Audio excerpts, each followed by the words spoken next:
Everyone thinks Komodo dragons are awesome, giant lizards, sharp claws, deadly venom, the kings of their island. But what if I told you, being born as a Komodo dragon actually sucks? Yep, it's true. From the moment you hatch, life is basically one giant survival nightmare. So buckle up, because today, we're diving into the wild, brutal life of the world's largest lizard, and why you'd never want to be one. First off, let's talk about childhood, or should I say, run for your life. When baby Komodo dragons hatch, the first thing they see isn't their mom's loving eyes.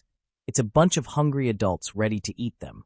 That's right, Komodo dragons are cannibals, so the babies have no time for cuddles.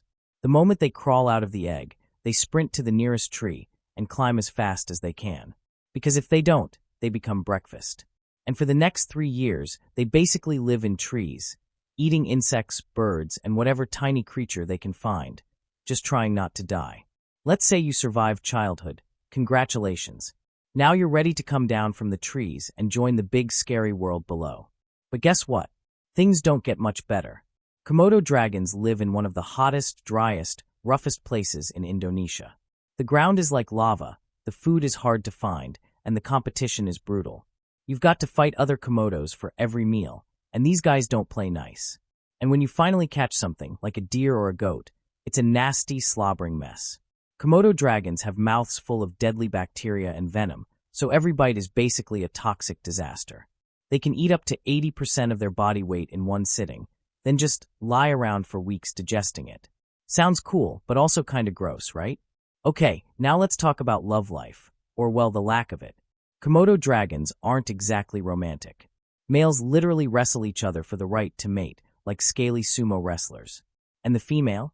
She's not impressed. In fact, after mating, she might try to eat the male. And if there are no males around, the female can still lay eggs by cloning herself. It's called parthenogenesis, no dad required. Cool science fact, but imagine being born knowing your mom just copied herself because no one wanted to date her.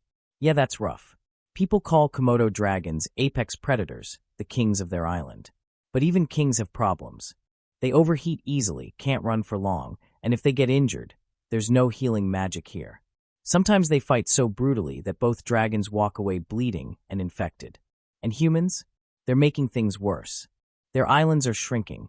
Tourists keep getting too close, and climate change is drying up their hunting grounds. So even if you're the biggest, baddest lizard on Earth, your kingdom is disappearing fast. So yeah, being a Komodo dragon might look epic in documentaries. But from dodging cannibal parents to fighting for food, love, and survival, life on Komodo Island is no fairy tale. Still, you've got to respect them. They're survivors tough as nails and older than human civilization. Just maybe don't wish to be one in your next life. Thanks for watching. If you enjoyed this wild story, hit that like button, subscribe, and tell me, which animal should we talk about next?